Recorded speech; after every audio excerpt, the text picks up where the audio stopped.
5년, 10년, 15년 갈수록 자꾸 위로 이렇게 올라가면서 크라운을 하게 되니까 좌우 대칭도 안 맞고 잇몸은 더 예민하게 반응을 하는 거죠. 근데 거기서 더 진행이 되거나 아니면 원래도 너무 다쳐가지고 이렇게 할 정도도 안 된다 그러면 임플란트를 하게 되는 거죠.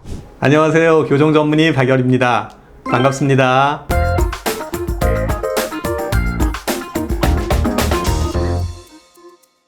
인터넷 같은 데 보니까 이제 앞니 다쳐가지고 후회하시는 분들이 좀 많이 있더라고요. 네, 많이 다쳐요. 결과적으로 어디 부딪힌다거나 남자애들 싸운다거나 끝마치고 이제 뭐 땀을 보인다거나 이런 애들 있잖아요. 그러면 여기에 충격이 갑자기 오죠.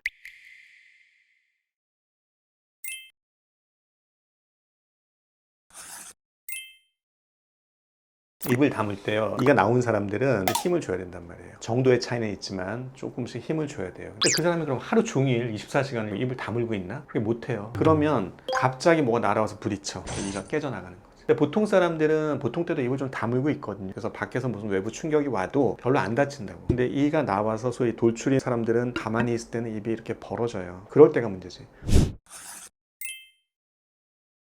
치아가 뭐 조금 깨질 수도 있고 많이 깨질 수도 있고 가로로 깨질 수도 있고 세로로 깨질 수도 있고 또 아예 빠질 수도 있고 다양하게 충격이 오는데, 자, 입은 여기 끝에 보면은요, 이쪽 치아가 여기 색깔이 좀 다르죠. 이건 뭐냐면 치아가 여기 이렇게 깨진 거예요. 치아 색깔 나는 레진으로 이렇게 붙이는 치료를 한 거예요. 그러니까 이거는 조금 깨진 거지. 이런 사람도 있어요. 변색이 오는 경우도 있어. 세게 이렇게 부딪히면 안에서 핏줄이 다 터지는 거지. 핏줄이 터져가지고 변색이 오는 경우도 있죠. 그 다음에 이분 같은 경우는 크라운 같은 걸로 씌운 거예요. 이를 다 깎아내고. 문제가 요런 치아하고 요런 치아 색깔이 다르죠. 잇몸이. 왜 다르냐면 이거는 남의 치아이기 때문에 잇몸이 예민하게 반응을 해요. 이건 전혀 없을 수는 없어요. 치료를 잘하게 되면은 이런 게 좀 덜 할 수도 있고, 치료를 잘 못하게 되거나 워낙 상황이 안 좋으면 이 잇몸 변색이 훨씬 더 심할 수도 있고.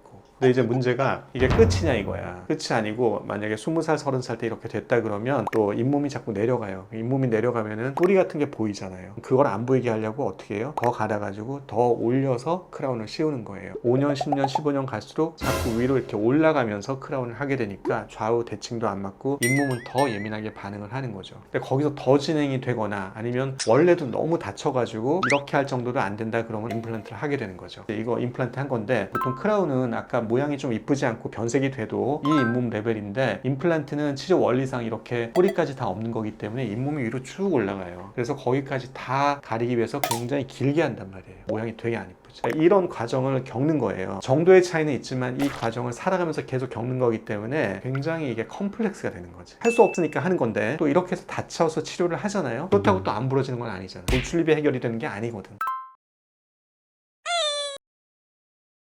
가만히 있을 때 앞니 보이는 양이 딴 친구들보다 내가 이가 많이 보인다, 그러면 다칠 확률이 많다고 보시면 되는 거예요. 또 한 가지는 이가 뻗어 있는 분들은 입술이 이렇게 닫히지 않고 위로 들려요. 그런 친구들이 있거든요. 그러면 더 다칠 확률이 많아. 돌출된 앞니는 항상 부상의 위험이 있어요. 진짜 중요해요. 특히 그냥 육안적으로 봤을 때 우리가 왜 뻗쳤다 그러죠. 뻐드렁니라 그러죠. 그런 분들이 제일 위험해요. 그런 분들은 입이 다 안 다물어지고 가만히 있을 때 노출되는 치아 양도 많고 입술도 좀 들리고 인중도 짧고 이렇거든요.